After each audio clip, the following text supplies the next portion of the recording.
But now an arrogant ACT government is planning to axe the might tree that is the Calvary Hospital. No discussion has occurred, no reason given, just the unbridled will of the Barr government. This, writes Spectator author Kevin Andrews, is authoritarianism laid bare. Now Kevin Andrews joins us right now. Kevin, welcome to Spectator Australia TV. My pleasure. Kevin, what is the story behind the Calvary Hospital? Your piece makes it clear that it is a piece of historical importance to Australia. What's its background? Well, this is a decision taken by the ACT government to basically tear up a 120-year lease to the Calvary Ministries, originally the sisters who ran the Calvary Hospital, with 76 years still to run on that lease. This is a hospital which is operating perfectly well. There is no question of its financial sustainability. There is no question about it being able to offer services to the public. And yet an arrogant ACT government has basically stepped in and said, we're going to tear up this lease, we're going to take back the hospital and the land, and so be it. It's unprecedented, it's unprincipled, it's wrong. But surely a hospital that old has a significant historical meaning to the community and has been part of a community for a long time.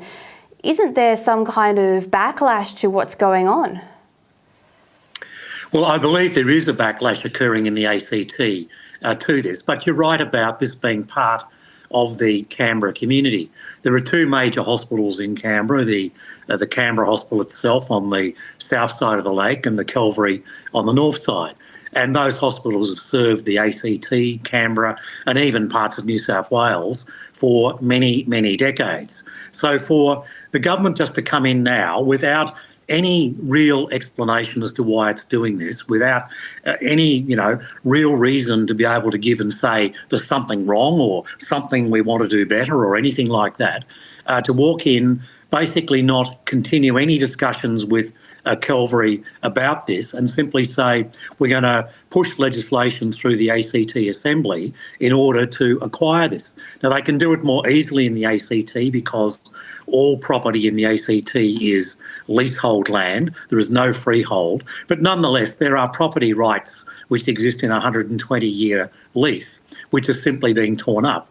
And the question is, if they can do it for the Calvary Hospital, then they can do it for any piece of land in the ACT.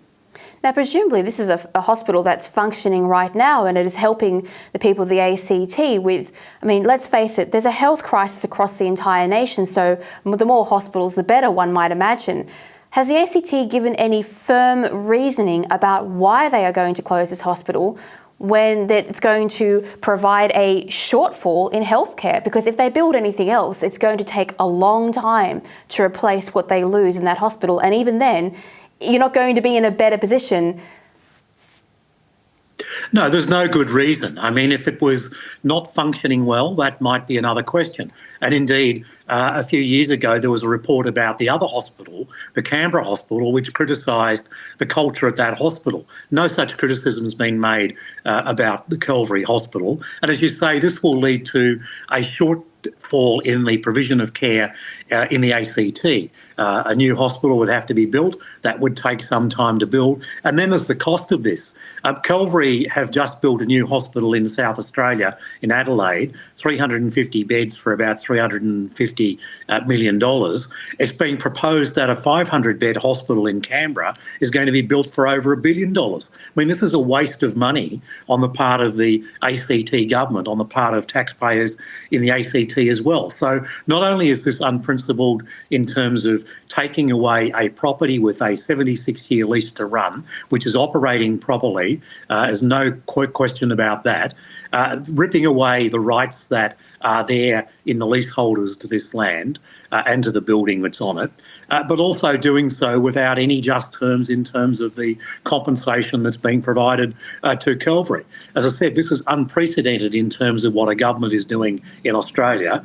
It's not just about a Catholic hospital, it's not about a Christian institution. If they can do this for something which they simply want to replace in the ACT, then what else? clubs that have pokey machines in Canberra, a greyhound track where they don't like greyhound racing, a building owned by, say, a political party with views that the ACT government doesn't agree with. But it can go further. I mean, the precedent is there that any piece of land could be acquired in this way by the ACT government, and that's just wrong.